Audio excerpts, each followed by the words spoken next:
Forgiveness is a responsibility of all who are part of a faith community. Forgiveness is sometimes just not ours to give. The American Religious Town Hall is now in session.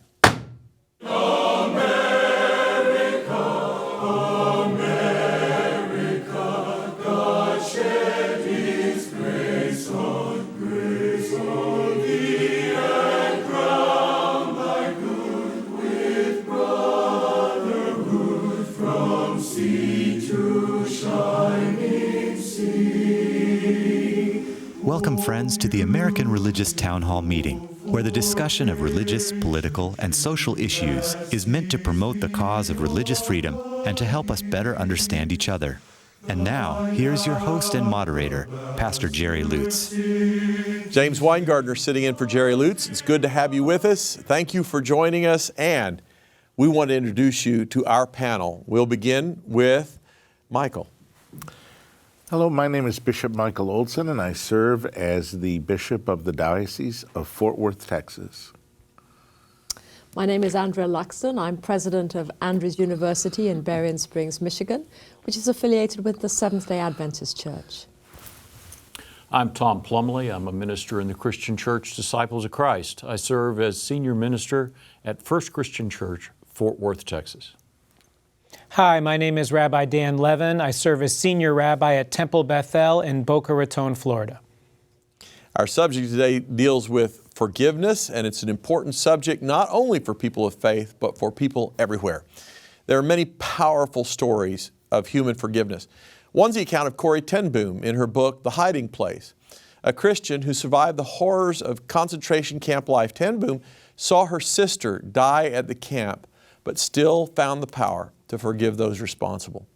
She sees forgiveness as an act of the will, even if our emotions are crying out to pull us in another direction.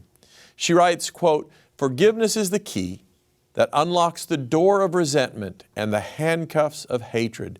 It is the power that breaks the chains of bitterness and the shackles of selfishness," unquote. In other words, it frees both the forgiven and the forgiver. Rabbi Jonathan Sacks also engages with the topic of forgiveness. He makes a compelling argument that Joseph's forgiveness of his brothers was the first true act of forgiveness recorded in human history. Focusing on the family relationships, in the Joseph story, Sacks suggests what makes forgiveness possible is when you focus on the act, not on the person. He argues that forgiveness means, quote, "I fundamentally reaffirm your worth as a person despite the fact that we both know that your act was wrong," unquote.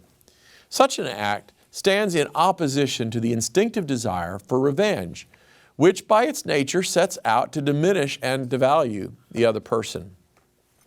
The panel is asked to consider at least the following questions on the important question of forgiveness. Number one, would you agree that forgiveness is as much for the benefit of the forgiver as the forgiven?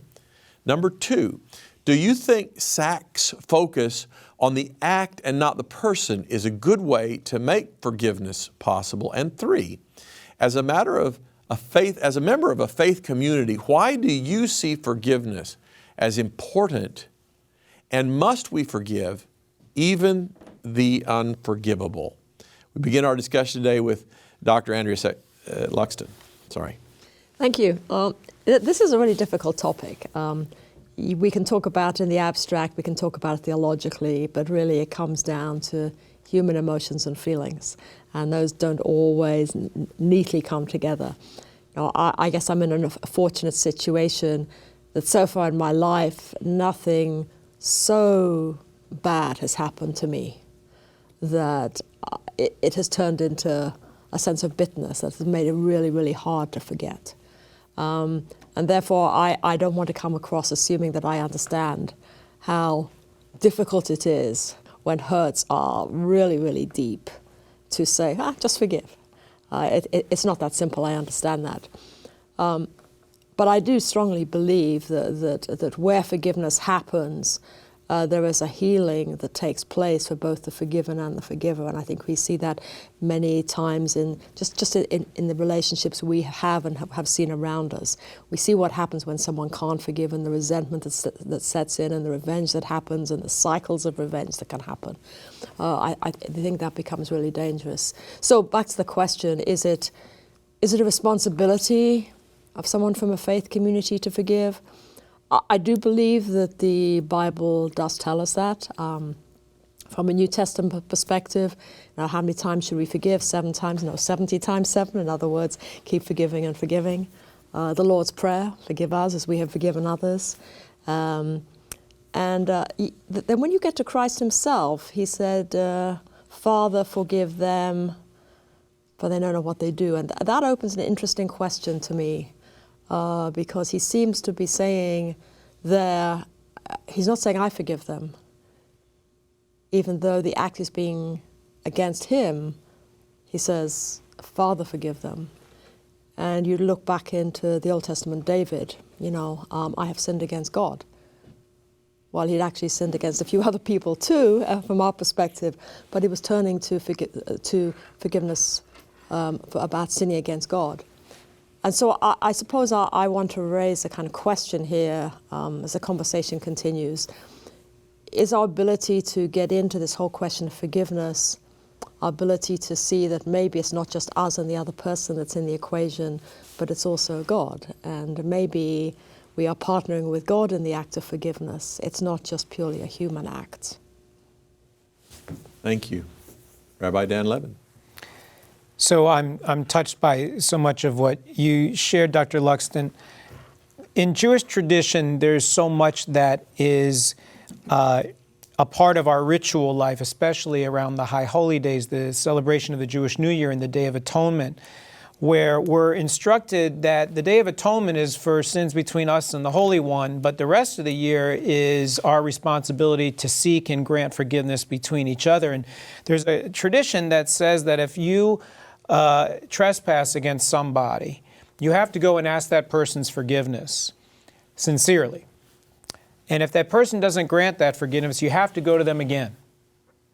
And if that person still doesn't grant forgiveness, you have to go a 3rd time. But if the person still will not grant forgiveness after that 3rd time, the responsibility for the resolution of that trespass transfers from you to the person you trespassed against, because it's as important to ask and seek forgiveness as it is to grant it. But then there are certain things for which it's not up to us to grant that forgiveness. And I'm reminded of the classic work, The Sunflower by Simon Wiesenthal, 1969 classic work, in which he talks about being in a hospital after World War II, and a German soldier is there, a man named Karl Seidel, who confesses to him an atrocious series of acts in which a group of Jews were forced to be corralled into a building which was set on fire, and when Jews were jumping to save themselves from the windows of that burning building, they were shot trying to save their own lives. And he confesses this act and asks forgiveness. Wiesenthal doesn't know what to do. And the next day, the nurse that was taking care of this individual reports to him that he died and had left him his belongings. He says, I don't want his belongings. So he brings the belongings to his mother and doesn't tell his mother that he was a Nazi soldier. But the question as to whether he should have forgiven or not is one that perplexes him. And then he throws it open to dozens of individuals who reflect on it. And one of the reflections was that it wasn't his to forgive. Elie Wiesel comments that it's not to him to forgive those who perpetrated the Holocaust, because the people that you need to seek forgiveness from didn't survive to offer it. And that the kind of forgiveness that sometimes needs to be sought is not from us as human beings, it is from the Holy One, and the time to ask that forgiveness is in your dialogue between you and your Creator. Wow. Thank you. Tom? I want to concentrate on the first question you asked in your moderator statement, which is about whether who benefits from the act of forgiveness, whether that is the forgiver or the one forgiven. And I would argue that hopefully both, but definitely the one who is able to forgive benefits from the act of forgiveness. And sometimes the one who forgives is the only one in the matchup who benefits from it, because the other person may not change. The other person may not accept the forgiveness. The other person may not recognize the hurt they have done. And this particularly works, is seen, I think, in family relationships, where people again and again are after each other over years, quite often. And sometimes we simply have to forgive the person without their having changed. Now, that doesn't mean that we forgive willy-nilly. Okay, I don't want to get into that. Oh, I forgive you, whether you've made any steps toward changing your behavior or not,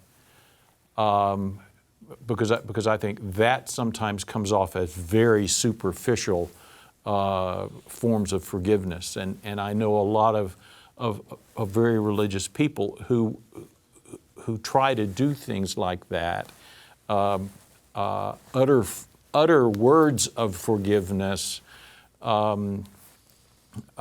before the other person has made any steps toward change. Bishop Michael Olson. It's a very good conversation and a very impactful topic. As a Catholic, I make an examination of conscience every day and believe that the Eucharist, which is celebrated as a sacrament of mercy and forgiveness, is the source and summit of our life and our existence, and then the sacrament of penance and reconciliation are very much focused on seeking God's forgiveness, but also then, where necessary, discerning a firm purpose of amendment and restitution for those whom I've offended. And I frequently also, as a celebrant of the sacrament of reconciliation and penance, you hear from people and they're like, I just can't forgive how I've been hurt. And you say, well, how have you been hurt? And then what they're able to tell you, say, it is pretty heinous. And then you start with prayer, and this prayer is, pray first for the willingness to do so. And I think that's something lost on us a lot of times, is that we equate forgiveness, as Tom was saying, with basically the equivalent of, well, it doesn't matter. Well, if it didn't matter, then it wouldn't require forgiveness. It's an act of hurt, an act of injustice, a sin, and so forgiveness really, I think, is meant to benefit both people. Sometimes also when we go to seek forgiveness, we have to ask ourselves, am I doing this for myself, or am I doing it honestly to make an amends to another person? And I think if we're seeking forgiveness authentically, I think in some ways the other person whom I've offended has to come first in their need, and with that the willingness. I like what the moderator's opening statement said about focusing on the act and then the person. I think we have to begin with the act, in a sense. Is this really an act of injustice, and was this committed in light of those circumstances in which it was committed? And then praying for the willingness to forgive, and then finally to forgive. Thank you. Rabbi? So I think, Bishop, you focused on something that I think is really important, which is the difference between forgiveness and pardon. So pardon is, an exception, right? Someone steps on your toe. Oh, pardon me, right? And you say, don't worry about it, right? As if it didn't happen, as if it didn't mean anything. Forgiveness is a release, which says, yeah, it hurt, but I'm not going to allow that to have a claim on me. And so I'm struck by how many people I know who had difficult relationships with their parents, where their parents inflicted physical or emotional harm, and how that harm and the emotional reaction, the spiritual reaction to it can translate well into adulthood until one engages in a process of forgiveness, not to pardon what that person did, but to release its claim on you. And I think that that's an important element in spiritual health. And I think to the extent that one can grant that kind of forgiveness, one is generally spiritually healthier if they are able to. But sometimes there are things for which that forgiveness is really, really, really difficult to grant. And I love what you said about praying for the mindset to be able to have that release. Dr. Andrew? Yeah, I was thinking as we were talking here that part of the problem with this is I think sometimes the act of forgiveness is mistaken as just overlooking everything. And I think that we sometimes in faith communities make the mistake of, say, an abusive relationship, say within a marriage. Well, just forgive. And then it happens again. Well, just forgive. Well, just forgive. And I don't think that is what the Bible is saying about forgiveness. Well, even when it says 70 times 7, it's not that. I don't think forgiveness just brushes everything under the carpet and says, okay, we're here now. The act stays. The consequences of an act stays. That doesn't mean you can't forgive. And I think if we can maybe distinguish between those two, it may help us be able to recognize that there still may be consequences. There still may be even a greater level of lack of trust or separation from those two individuals. That's a natural result of what has happened. Doesn't mean that in our mind we haven't let go of it from the point of view of the damage it is doing to us. Bishop? I agree, with what's been said here. There's an objective character to evil that has consequences of what we do. And sometimes, to the rabbi's point and to Tom's point as well, is that I always look and say, if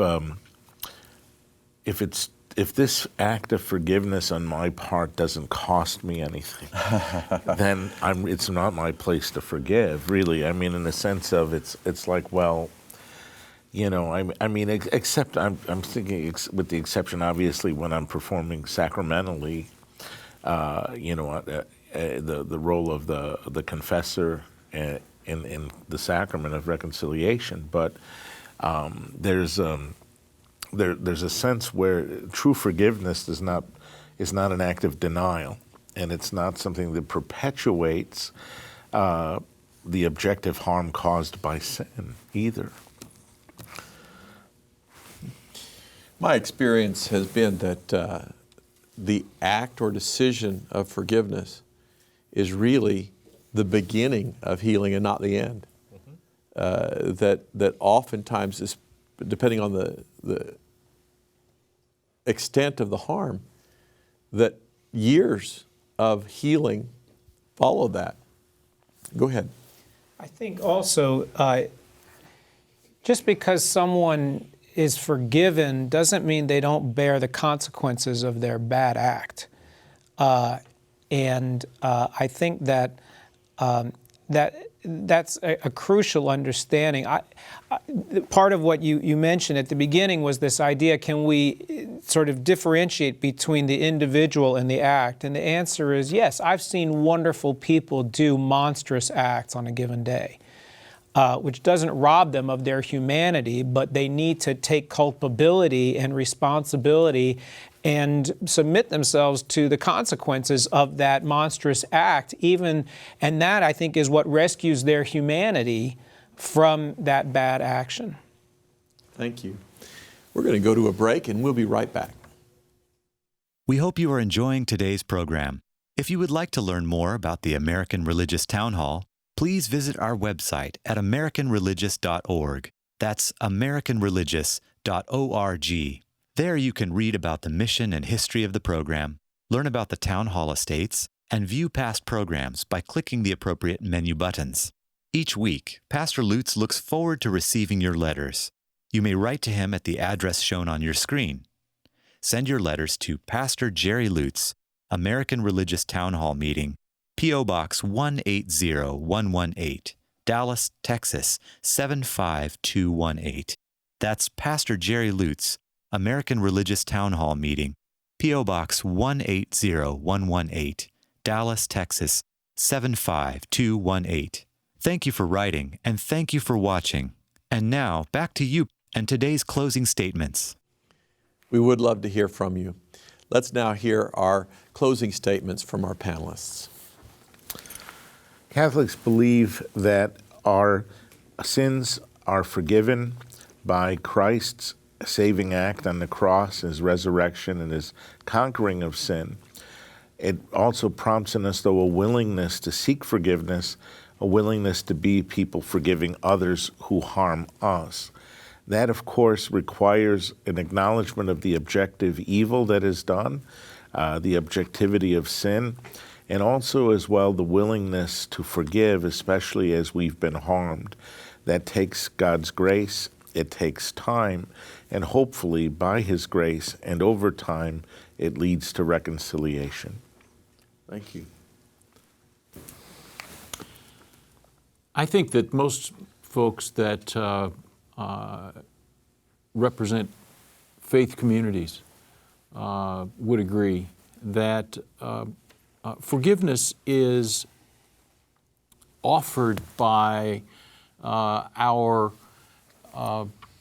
holy books, the writings that we take as consequential and impactful and important for our lives, as saying that forgiveness is a substitute for revenge. There's a sense in which I think the argument could be made that all evil springs from the inability to forgive, and all good from the practice of grace. All good from the practice of taking that known sin and forgiving it.